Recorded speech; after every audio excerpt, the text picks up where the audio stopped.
ख्वाब का असर।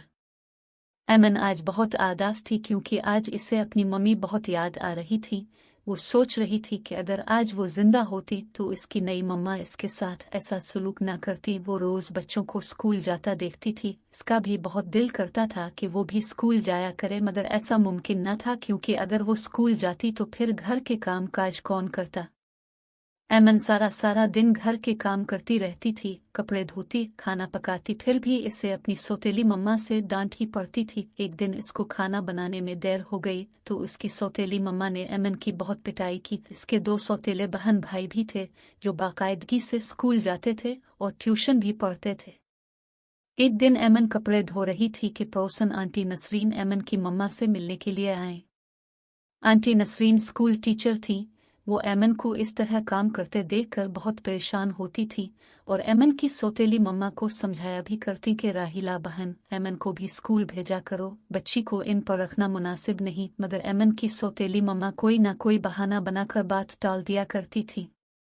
आज भी वो एमन के स्कूल में एडमिशन के बारे में राहिला से बात करने आई थी, मगर एमन की सौतेली मम्मा ने आंटी नसरीन को साफ इनकार कर दिया। आंटी नसरीन ने एमन की सौतेली मम्मा की बात सुनकर अज़्म किया कि वो खुद ही एमन को ट्यूशन पढ़ाकर पढ़ना लिखना सिखा देंगी।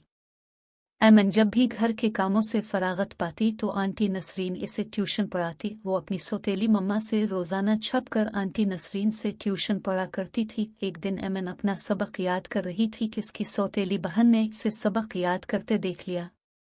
एमन खौफजदा हो गई और डरने लगी कि कहीं इस बात का पता उसकी मम्मा को ना चल जाए। एमन की सौतेली बहन आयमा इसे पढ़ता हुआ देखकर मुस्कुरा दी और कहने लगी, तुम्हें पढ़ता देखकर मुझे बहुत खुशी हुई है।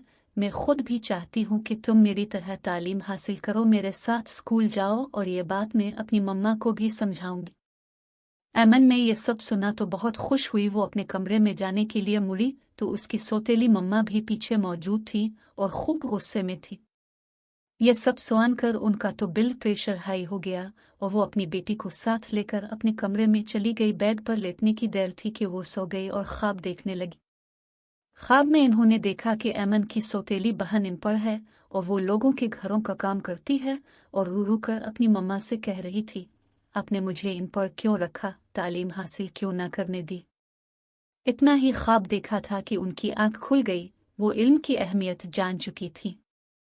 सुबह होते ही वो स्कूल गई और एमन का एडमिशन भी अपनी बेटी के स्कूल में करवा दिया। एमन ये सब कुछ देखकर बहुत खुश हुई और हैरान भी, मगर वो बहुत खुश थी क्योंकि कल से वो भी स्कूल जाने वाली थी। क्योंकि एमन की सौतेली मम्मा जान चुकी थी कि इल्म एक बहुत बड़ी दौलत है।